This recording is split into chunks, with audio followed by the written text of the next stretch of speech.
জালেমরা আমার জীবনটা শেষ করে দিয়েছে, এরপরেও কিছু কথা বলার জন্য আমি তো আসতে চাই না, আপনারা তো নিয়ে আসেন। ডাক্তার আমার বলছে রাত 10টার পরে জেগে থাকবেন, আপনার কিন্তু আবার ওই অবস্থা হয়ে যাবে। ওয়াজ মাহফিলে ভারতীয় অভিনেত্রী রাশমিকা মান্দানার সৌন্দর্যের বর্ণনা দিয়ে তীব্র সমালোচনার মুখে পড়ে দেশবাসী ও শ্রোতাদের কাছে ক্ষমা চেয়েছেন ইসলামী বক্তা মুফতি আমির হামজা।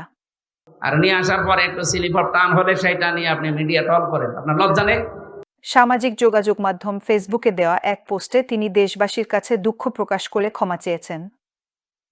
আসসালামু আলাইকুম প্রিয় তৌহিদি জনতা, আপনাদেরকে বারবার আশাহত করার জন্য আমি দুঃখ প্রকাশ ও ক্ষমা প্রার্থনা করছি। আপনাদেরকে কিছু কথা বলা জরুরি মনে করছি, যাতে আপনারা আমার বিষয়ে মন্তব্য করার ক্ষেত্রে ইনসাফ করতে পারেন। ঢালাওভাবে যেসব কথাবার্তা চারদিকে বলা হচ্ছে তার সবটুকুই কি সঠিক, নাকি ভিন্ন বাস্তবতা আছে?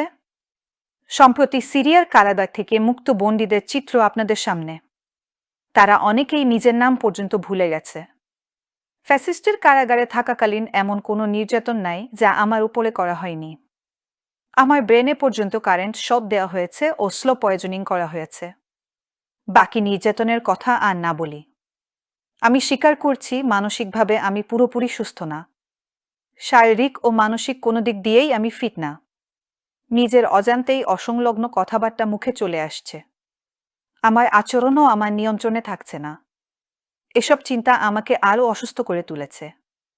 আর আমার দেয়া বক্তব্য নিয়ে চলমান যে বিতর্ক সেই আলোচনাটাতে শুধুমাত্র উক্ত নায়িকার আলাপটুকুই আমার ভুল হয়েছে আমি স্বীকার করছি। তবে যদি আলোচনাটি পুরোপুরি শোনেন তাহলে দেখবেন আলোচনাটি গুরুত্বপূর্ণ ছিল।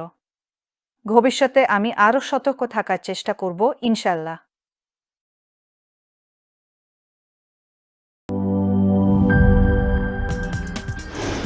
কি boss, vital match, tough opponent, tension? Come on bro, অপোনেন্টকে নিয়ে ভাবার সময় আছে। আসল অলরাউন্ডারের কাজই তো হলো যে কোনো টাফ সিচুয়েশনে টিমকে অলরাউন্ড প্রোটেকশন দেওয়া।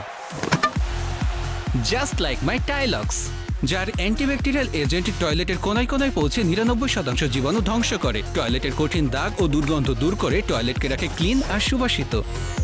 টাইলক্স টয়লেট ক্লিনার, ক্লিন মানেই টাইলক্স।